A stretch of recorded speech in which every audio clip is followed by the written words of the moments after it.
Hey guys, we're over here in Grand Haven checking out a house. We got a single-story home. It looks like it's got a couple of roof repairs done fairly recently.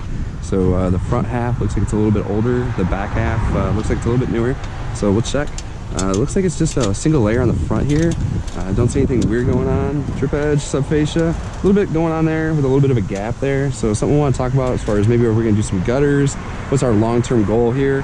This looks like a piece of extra subfascia, maybe over the top, and I don't know if that's creating any kind of rain issue or any kind of profiling water issue.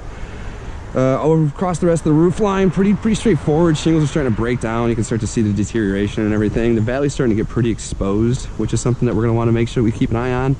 A couple other areas over here on the other side of the roof starting to have some blow-offs. We can see down here in the corner we lost a little bit soft in the valley, but obviously going to be pretty straightforward with just having felt down underneath those shingles. We're going to have all that water converging down through here, and then obviously we can see we've got some nail pops. We've got some exposed nails. I'm starting to see some decking, so definitely some leaking, I'm sure, going on right in this little area. Definitely something we're going to want to get maybe tarped or just talk to the customer about and get them protected until they're ready to kind of figure out what they want to do. Backside here, you know, looks pretty straightforward. It's obviously just a pretty basic shingle. Looks like a newer, non-dimensional. Pretty decent shape, boot, everything looks pretty good. If I had to put an age on this, I guess I would say 12 to 15 years, somewhere in that kind of timeline. Hard to say with a non-dimensional. A little bit of breakdown going on with the granule, starting to lose. And then it looks like there's some nail heads maybe that got caulked. It looks like, I'm 100% on that. We'll have to find out about that, but I'm assuming there's going to be 2 layers here, and then we're going to have some pops on this side. And what it looks like on the cap and everything.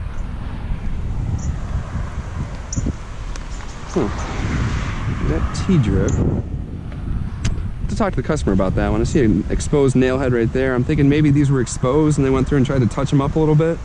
Kind of interesting, but either way, a little bit of deterioration going on around the chimney and everything. That's definitely going to be an area that we're going to want to get addressed. Some new flashing installed, obviously.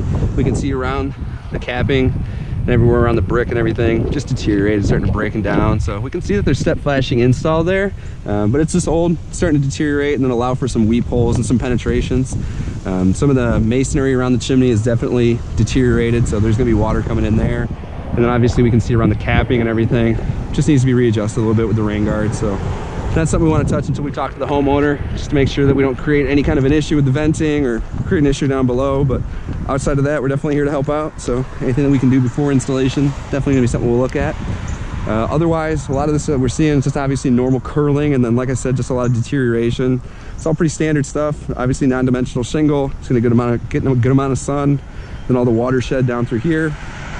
Again, this valley has obviously gotten deteriorated quite a bit faster. This is going to be the northern side of the roof. We can see from the sunlight here that this side of the house is getting it all day. So a lot of ice and snow getting melted and frozen, melted, frozen. So outside of that, we'll definitely have to talk a little bit again about the subfascia and what we want to do about maybe gutters, or what our plan is there. And then from there, making sure we get them some ice and water shield and get the protection that the roof needs to make sure we don't have that in 30, 40 years.